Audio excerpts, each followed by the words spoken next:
Episode के starting में हम केंशिन को इंटरव्यू देते हुए देखते हैं। रिपोर्टर उसे पूछ रहे होते हैं, इतने कम उम्र में बूस्ट को ज्वाइन करके तुम्हें कैसा फील हो रहा है? हम यहाँ जापान के सबसे बड़े एमएमए इवेंट की बात कर रहे हैं। क्या तुम स्ट्रेस फील कर रहे हो? केंशिन कहता है, स्ट्रेस? नहीं, मैं स्ट्रेस में नहीं हूं। मैं तो एक्साइटेड हूं। मेरा अपोनेंट तनिगुची है। मैं उसके बारे में ज्यादा कुछ नहीं जानता। मैं अपने विरोधियों के फाइट्स स्टडी नहीं करता। मैं बस अपनी स्ट्रिक्ट ट्रेनिंग पर कायम रहूंगा।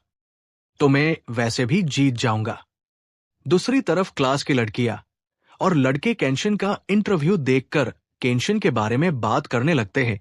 उनकी बातें सुनकर इवासे गुस्सा हो जाता है। आगे स्टूडेंट बातें करने लगते हैं, तुमने खबर सुनी? लगता है कल इवासे को केंशिन ने पीटा था।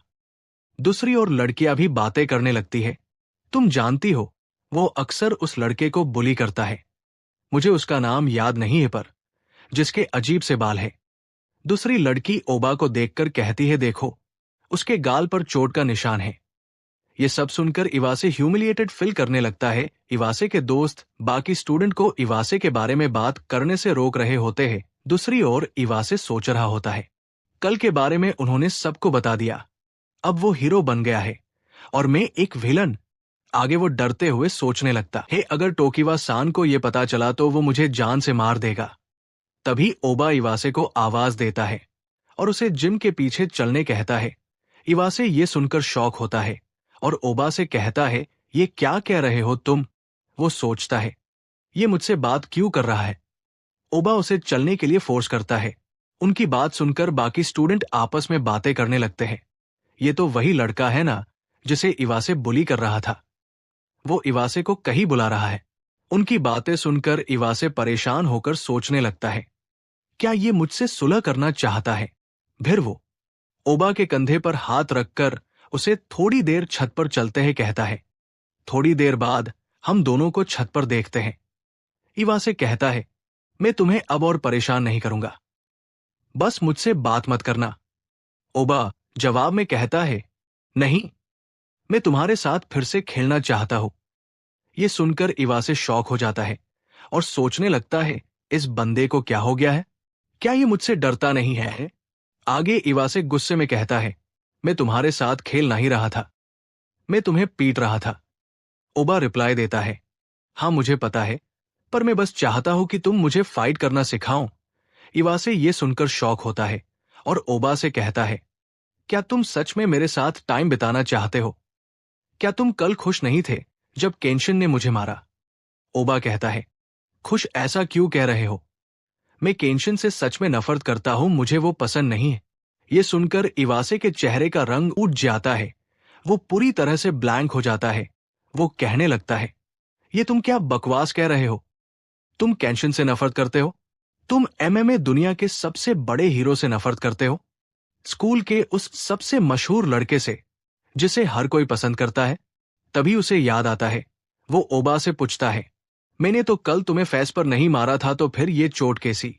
ओबा कहता है, ये चोट? वो मैंने केंशिन के फेस पर पंच करने का ट्राई किया, पर उसने डॉज करके मुझे ही मारा। ये सब सुनकर इवासे अपना सिर पकड़कर नीचे बैठ जाता है और वो ओबा से पूछता है, क्या तुमने सच में केंशिन से फाइट की? ओबा हाँ कहता है। इवासे परेशान होकर सोचने लगता है, ये क्या सोच रहा है कि ये टॉप क्लास फाइटर को चैलेंज करना चाहता है, लेकिन ये एक शर्मीला शांत लड़का है जो हमेशा क्लास के कोने में छिपने की कोशिश करता है। ओबा कहता है, हम दोनों एक जैसे हैं। तुम भी केंशिन को पसंद नहीं करते हो, है ना? लगभग हर बार जब तुम मुझे जिम के पीछे ले जाते थे तो क्लास के बच्चे केंशिन की बातें कर रहे होते हैं। तुम अभी एमएमए करते हो, पर लोग हमेशा सिर्फ केंशिन की बातें करते हैं। इसे तुम्हारा ईगो हर्ट होता होगा, इसलिए तुम मुझे बुली करके अपनी सेल्फ ईस्टीम बचाने की कोशिश करते हो।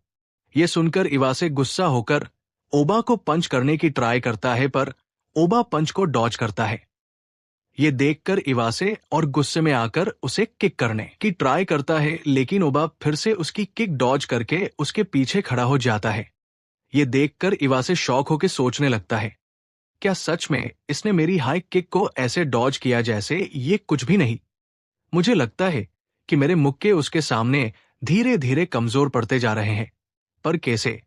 वो ओबा से कहता है, तुम आजकल काफी स्ट्रांग होते जा रहे हो। तुम्हें मेरे हमला करने के तरीके की आदत हो गई है।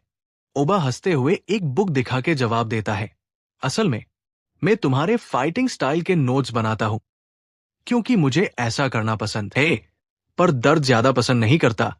इवासे गुस्से से ओबा की नोटबुक खिंच लेता है और वो नोटबुक देखकर सोचने लगता है, इसने तो मेरी हर फाइटिंग मूव की नोट्स बनाई है।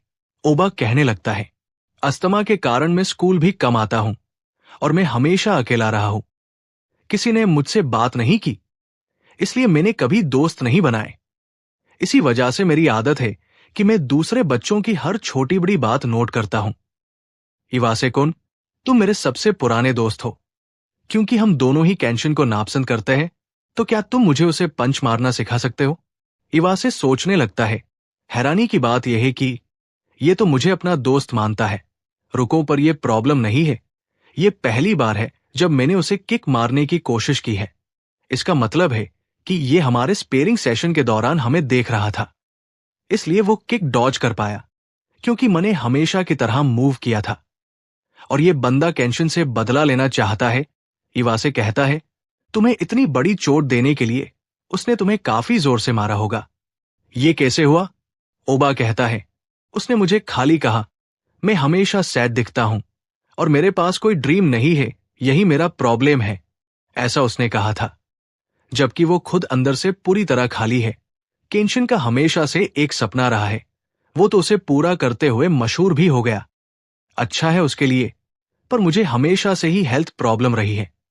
मेरा कोई ड्रीम नहीं है, मैं तो बस हर रोज स्कूल आ पाने से ही खुश हूं। लगता है यही बात वो समझ नहीं पा रहा है। मैं चाहता हूं वो इस बात को समझे, पर वो अपनी बातों से कुछ नहीं कहता। इसलिए मैं उसे एक पंच मार कर बताना चाहता हूं कि मैं खाली नहीं हूं।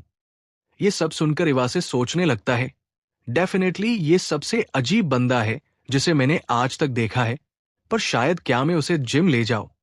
वो ओबा से कहता है, तुम सच में उस केंशिन के साथ फाइट करना चाहते हो? ऐसे फाइटर तो जीवन में एक बार ही आते हैं। ओबा हमें जवाब देता है। इसी के साथ ये चैप्टर यहीं पर एंड होता है। चैप्टर 3 जल्द ही आएगा, उसके लिए चैनल को सब्सक्राइब और वीडियो को लाइक करो।